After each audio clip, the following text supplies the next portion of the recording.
everyone. It is officially week 4, and today I will be talking to you all about how a visual communication firm, otherwise known as the Second City of Communications, located in the Second City of Chicago itself, where else finally made the switch from Apple Final Cut Pro to Adobe Premiere Pro. So when we talk about the Second City, we can't not talk about its theater. You have had some of the most famous names come through that theater, such as Stephen Colbert, Steve Carell, Tina Fey, all of whom you probably know. They've came through there, right? Mainly dealing with how they got their start in comedy, improv sketches, a whole lot of humorous creativity, so to speak. That's where they got their start, right? And that's why they are where they are today. So when we essentially switch over and we talk about how we got to the switch as far as what made this company want to switch from something that they had used for so long, had been previously using, that being Apple Final Cut Pro, to finally make the switch to Adobe Premiere Pro.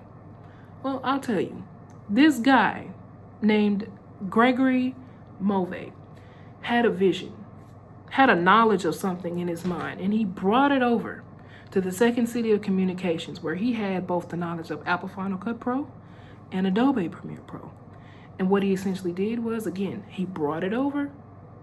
He expressed how Adobe Premiere Pro would basically be a more better fit than what Apple Final Cut Pro would be. Because Apple Final Cut Pro, it was good, but it wasn't necessarily great, right? Because when you have things like, or when you're doing things like transferring files, media encoding, video productions, video rendering out, editing, it takes a whole lot of time. I know that Gregory Move states within this case study that a lot of the times he would work probably 30 minutes as far as the After Effects and what he would do as far as video editing and rendering out things. So it's very time consuming, to say the least.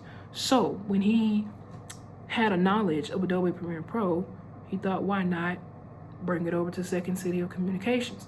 So when he did bring it over to Second City of Communications, he proposed a solution for them that they should not necessarily stop using Apple Final Cut Pro, because you can still use it. But then again, it's very time consuming as far as that. So that's why I feel like he brought up the whole Adobe Premiere Pro.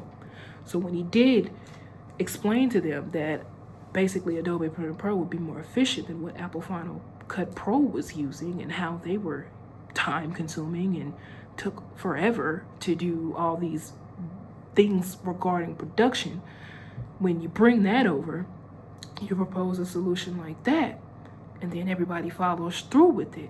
And when they follow through with the solution, everything essentially becomes better.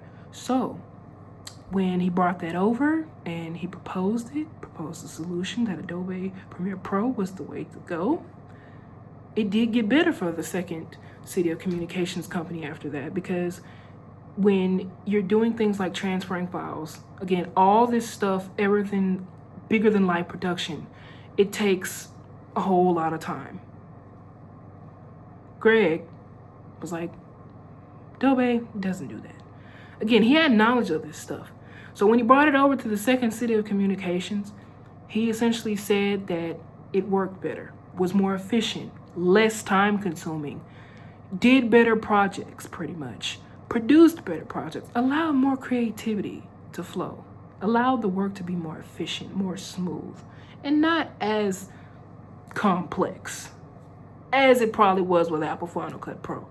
So when he brought that over and he suggested to them that solution did in fact work out in the end, because a lot of what transpired throughout this case as I was reading it was that it did essentially get better for the Second City of Communications after Greg brought over the idea of using Adobe Premiere Pro. And from then on and there, it's just worked better for them ever since. Because with that, you can get better production quality. You won't be as time consumed with the whole lot of these things when you do the video editing process and all that. It's more efficient that way with Adobe Premiere Pro. And that was Greg Move's idea when he brought it over, essentially. And when he did bring that over, it was the greatest thing that ever happened in Second City of Communications.